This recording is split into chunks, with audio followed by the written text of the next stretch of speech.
Okay, so where am I?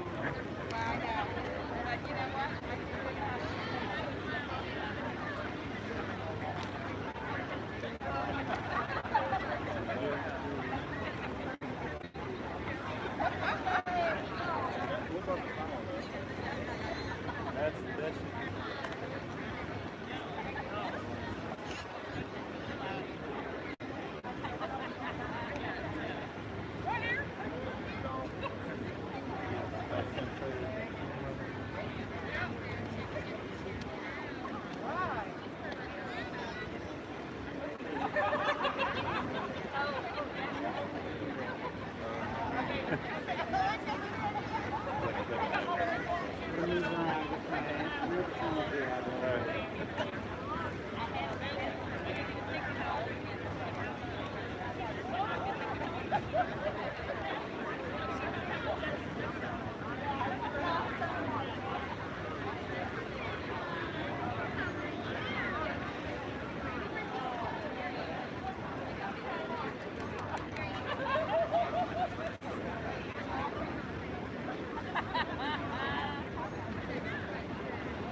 Still maintaining distance.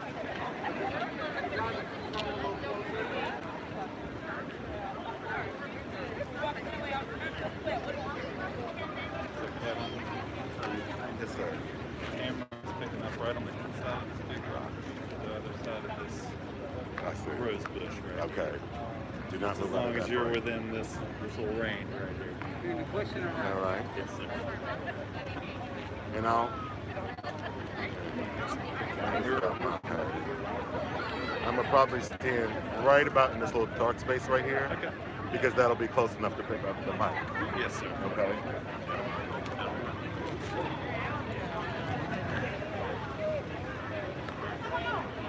You guys can come just a little closer. Just a little closer. I know. Okay, how much time do we have? 3 minutes. We've got 3 minutes before we're live. Oh. Yeah, about that. Now you tell. Okay, now that's doing something better. You look fabulous. You're fine. What's up, man? Hey, Pete. I'm good. How are you? What's today? Thursday? Yes. Oh, you got the COVID days. COVID days. I think probably.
I learned from the best. Sorry, man. Sorry.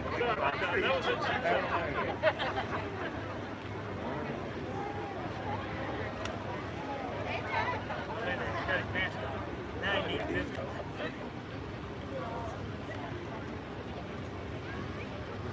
Dan, when do we start? Like, oh. So good afternoon, WakeMed. I'd like to thank everyone for joining us today on a very special occasion. The purpose of this occasion is to really pay tribute to and pay homage to WakeMed. WakeMed was built on the foundation of equity and equality for all. And what we want to do is we want to, of course, in light of recent events in our community, we want to take this time to show our community that regardless of what's happening on the outside, we will always be committed. And when you come into WakeMed, you will not feel those things from anyone that is employed by WakeMed, because we're one hospital and we're one community.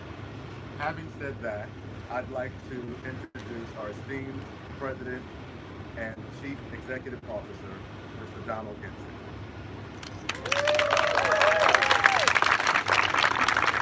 Thank you. Hello, WakeMed, family, friends. We are so honored to have you join us this evening. These are challenging times. I personally look to God for strength and prayed before I got up and talked that He would reach inside my soul and give me the words to say. We're here today because Black Lives Matter. We're here today.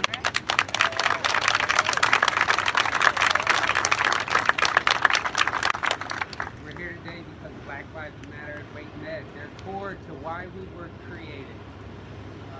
We were created because the only hospital in the area that took care of people of color, St. Agnes, closed down. So our community, you as our community, got together and said, we will create a place where outstanding and compassionate care is delivered to all. And so we as a community and we as a WakeMed have come together today to walk in solidarity, to come together to drive out racism because it is unhealthy. Racism is a darkness that plagues our world. And to quote Martin Luther King, darkness does not drive out darkness, only light can. Hate does not drive out hate, only love can. And so I thank you today for joining me because we are the light. And I join you today because we are the love that will make this place better. So God bless you all and thanks. Thank you.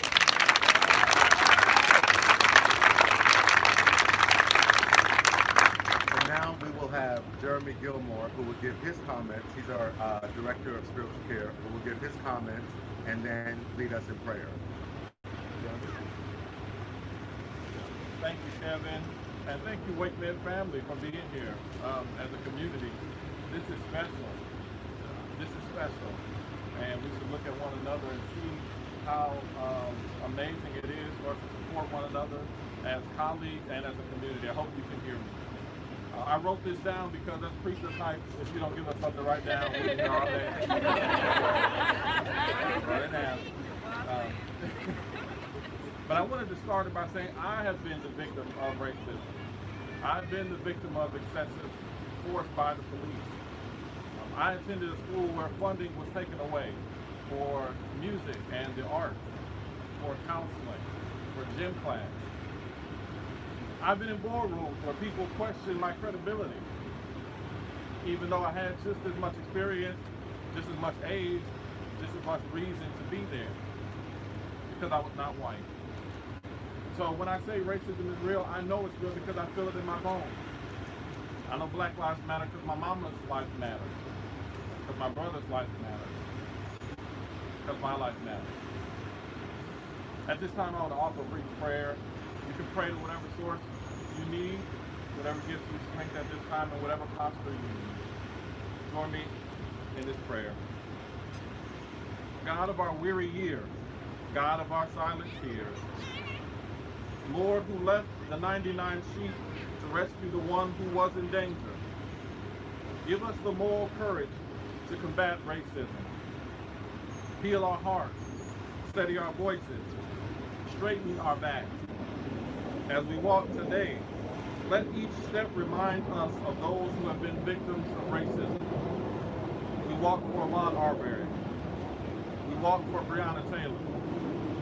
We walk for George Floyd. We walk for Rayshard Brooks. And we walk for all those nameless and faceless who we don't recite today. We also walk for the Latino men and women in our very halls who suffer and struggle. We walk for our Asian colleagues who are being profiled right now. We walk for the indigenous tribes who are all too often forgotten. Thank you today, Lord. Thank you for this opportunity and now this responsibility to create change. When we complete our final employee evaluation with you, when we take our exit interview from this life, let it not be said that we built a lot of buildings, or that our name was emblazoned on a lot of plaques. But let it be said that we were on the right side of history. Let it be said that we spoke up for the voiceless. Let it be said that we stood and walked for justice. Lead us forever on this path, we pray. In your name, amen. Amen.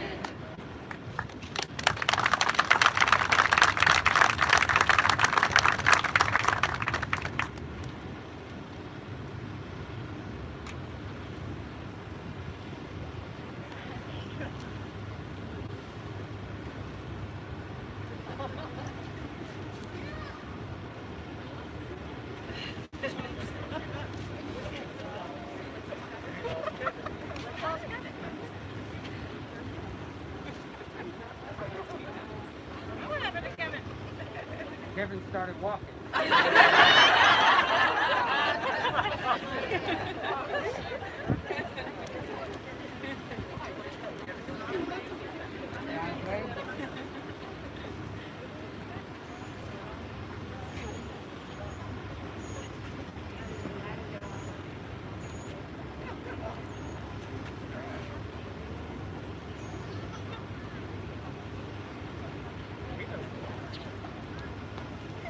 I now know what the route is. All right, come on, let's go.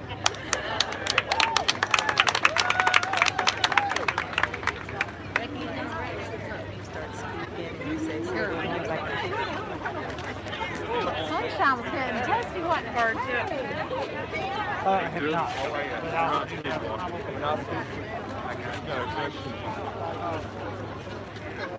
Always got the banner.